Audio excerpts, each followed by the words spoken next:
Welcome back to Nick Lenz's Comic Corner Classic, Last Known Classics. This is episode number 2382, double number 2276. I got two kind of extras to talk about. First up, basically, it's a first one is called X-Men Magneto War. That's the trade it's called. I'll talk about the issues. I don't have the trade here. This particular trade collected a lot of issues. It collected X-Men Volume 3, issues 85 to 91. Uncanny X-Men, I think it was 366 to 371. I also collected the annual for X-Men. I'm also going to discuss here the name of that's publishing trade, Uncanny X-Men 99. It also collects Magneto Rogue Nation, the actual Magneto War, the War one-shot, which started the whole War storyline. And there's also a issue miniseries in here, and a couple issue X-Men Unlimited. Now, basically, I'll explain Magneto War soon. So, basically, 85 is just a prelude. X-Men Volume 2 85. It's mostly a prelude. It's written by Joe Kelly and Alan Davis, who basically are the writer and arts duo for this book. And I love Alan Davis' artwork. And it becomes really awkward afterwards. It's like basically just a normal thing and just building out what's going to happen next. And at the end of the issue, though, look, is Magneto in the suit? No, that's not Magneto. This is the real Magneto. What? Yeah. He shows up here.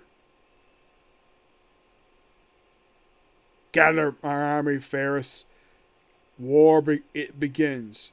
What begins, you might ask? Well, by the miniseries, it's called Magneto Rex.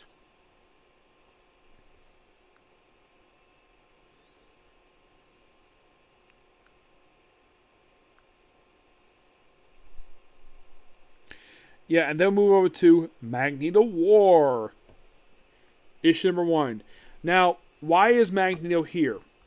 You might ask. Because for the past few years, people have thought that this guy who called himself Joseph, that he was Magneto. He wasn't. He's a clone of Magneto. And this kind of, in a way, this story arc is to basically reestablish the real Magneto. It's a bit of retcon, but not as bad as the retcon from 04. The one for that one was really stupid. Yeah, that one was simply Magneto acting out of character thanks to Grant Morrison, who decided to write him where he's been called out being a Nazi, got killed a fellow mutant over it, and the fact he led people to an incinerator. And apparently it got so bad, the criticism, that Marvel decided to retcon it where that wasn't a Magneto, that was an imposter. This was not a lot better.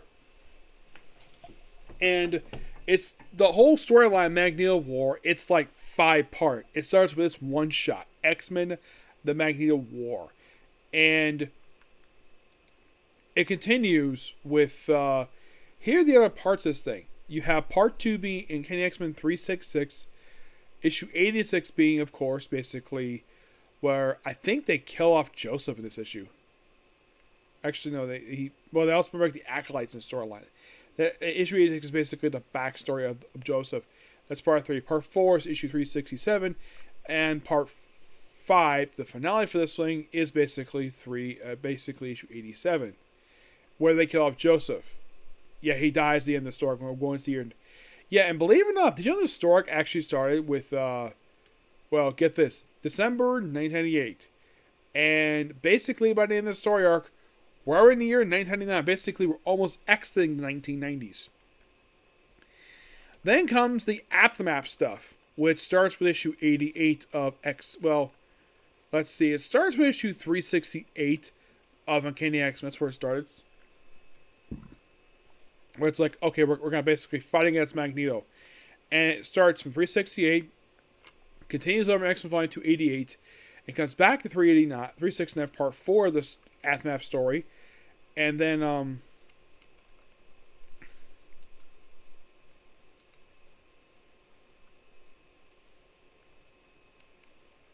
yeah, it's kind of odd how to do this. Or like, that's the whole point of this. It's basically the aftermath, and suppose like, and then we have it where the story gets interrupted for some weird reason. Yeah, the story kind of gets wrapped up because apparently the Juggernaut gets involved in this story arc too. Yeah, it's like, okay, so in the aftermath of this story arc, let's fight against Magneto. And then like the very next part, it just, oh, Juggernaut shows up Black Tom Cassidy. And the cover is simply Professor Xavier in the head of Wolverine. They place Wolverine's head. Yeah, so we have to deal with the Juggernaut for a couple issues. And for a few parts. And then we have it where 89-90 and an issue of, I think it was like 371, I think it was. And issue 370, we have to deal with a bunch of Skrulls. Yes, we have a story involving Skrulls. Yep, the Skrulls are here, and then basically this kind of gets wrapped up by issue 91 of X-Men. Yep, they kind of, well, actually it wraps up by issue 90. Yeah, they get wrapped up by issue 90, and all the Skrulls get killed off here.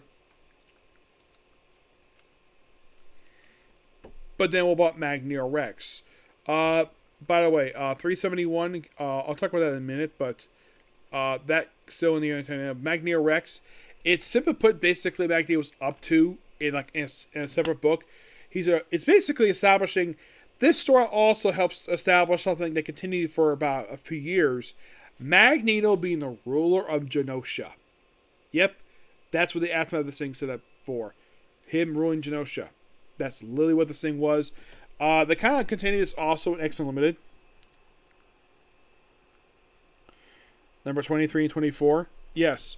23 is basically like, well, dealing with also Mario basically reacting to the whole stuff. Her being upset with the Magneto situation. By the way, this is written by Ben Rabb. You're thinking, wait, Ben Rabb. I've talked about this guy before. This guy runs the issues for Green Arrow that are really good, that are not in trade for no reason. The other story is called Lessons. It's mostly to do with Magneto, and of course the very next issue is basically epilogue to Magneto Rex. It's literally what the second story of the next issue is. It's all like one story for issue 23, and then basically 24. Which I think the trade itself probably collected the second story, but the first story had nothing to do with Magneto Rex. Yeah. The opening story focuses on Wolverine. It's written by Joe Prillett. It's mostly put a Wolverine story that I'm not sure if this was planned to be collected in a Wolverine Epic or something. It's Wolverine working with Frenzy. Yeah. Really good story here. Of course, works with, of course, he also gets experience by the Silver Samurai. Yes, the Silver Samurai's here. Yep, and that's Magneto Aftermath. It's mostly the conclusion to that miniseries, and, well, Magneto basically step forward with that book. Then we have, not that book here, here we go. Not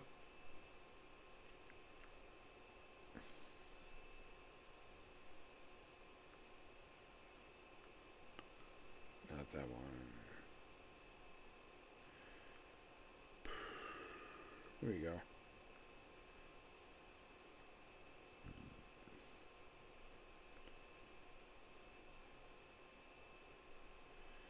Before I talk about basically what happens next, let's talk about the annual that came out in the year 1999 for Uncanny X-Men.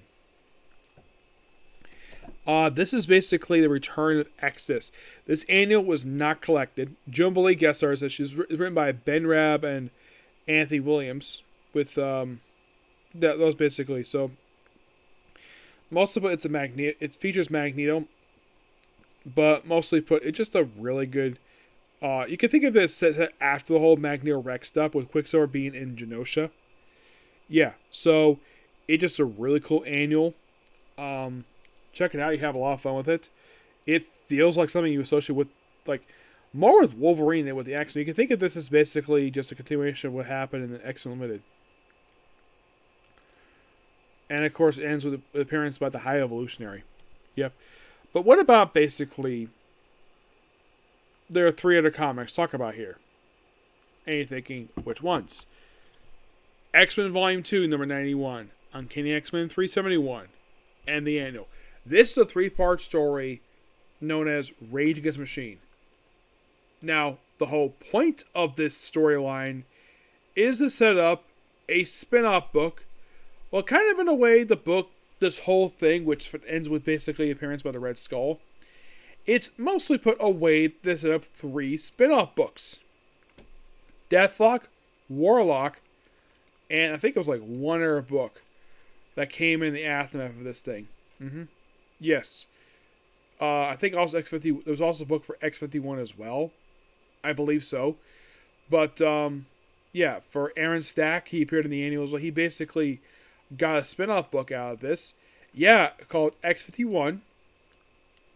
And the book lasted for about 12 issues.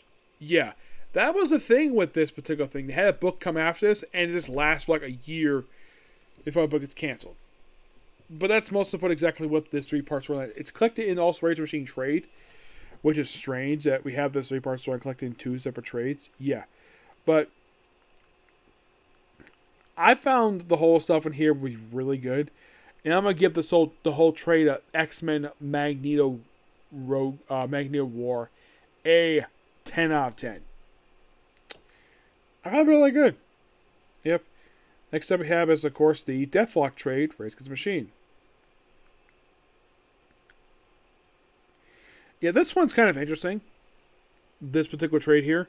Yeah, this is what it collects. This will surprise you, to say the least. It collects Cable, number 59-62. Of course, the X-Men issues, which I will talk about. Material from issue 58, and the entirety of Deathlok Volume 4. The issues for Cable, which are by Joe Casey, by the way. Yeah, it says the saga of a rock, I guess the war begins here. This mostly put is Cable versus S.H.I.E.L.D. That is literally what the story arc is. Yeah, it involves G.W. Bridge. And it involves also, this is something really weird though, the artist of this issue, who is a guy by someone named Landerden. Here's something really strange though. He draws like he's Jack the King Kirby. Yes, apparently Marvel, like DC, was doing a tribute thing to Jack Kirby, because this story here is drawn like it's like written like it's drawn like it's a Jack Kirby story. I found the whole story to be really good. Now, I'm not sure exactly why it was included. The only reason I think it's included is because apparently this storyline indirectly helps it up basically stuff with Deathlok. Yeah. I think his name is Jack Truman.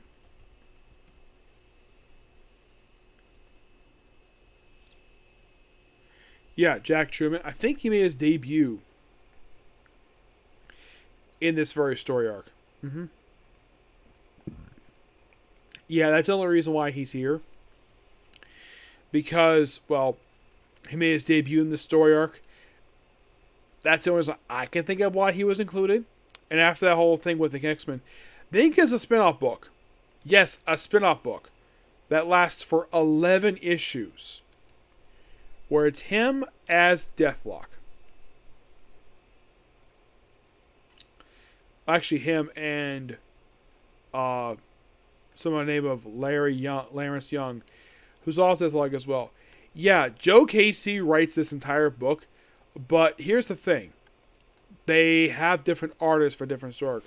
The first story arc is drawn by Leonardo Manco, and he did the Hellstorm Prince of Lies series.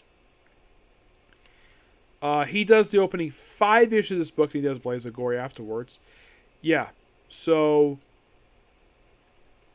then the second story arc is done by, well, basically his replacement is a guy by the name of Matt Smith. No, not the actor. There's an artist by the name of Matt Smith. And he does 1 issue, then he leaves. Yep. And then issue 7, the artwork is done by Eric Cunty.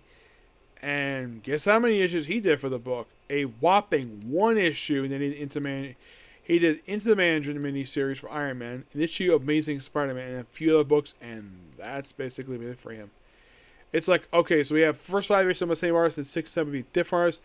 8 is Leonardo Miko come back to the book.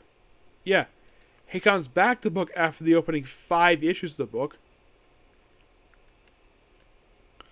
He comes back for issues 8 through 11, and that was it. Actually, he does skip issue 10. Yeah, he does do issue 10. 10 is done by John Buscema. Yep. The problem I have with this guy's artwork, it's very scratchy. Nothing against the guy, but it feels like basically reading this, it's like reading an issue of like Extreme Justice, basically any like really bad 90s comic. I mean, like, no wonder why the book got canceled. I mean, some faces look fine. It just looks just really off-putting compared to the rest of this book here. And mostly put, it just as Deathlok works for S.H.I.E.L.D. in its entire series. It's an okay run. Nothing against it. It's not Michael Collins. As a matter of fact, here's the strange thing about Jack Truman, who was the Deathlok of this book. Guess what he does right after this book wraps up?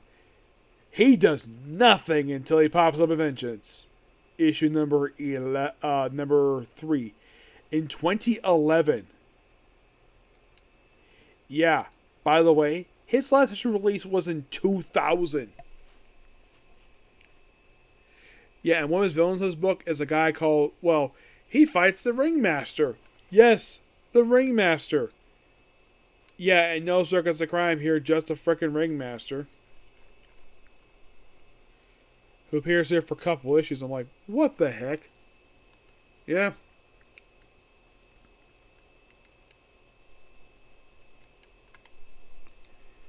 And apparently, like, the other guy in here, Larry Young, it's like they're sharing the same body. And he didn't really appear much. He appears basically for the opening issue. And that's it.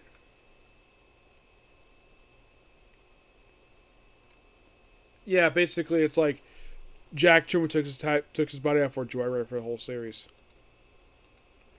Yeah.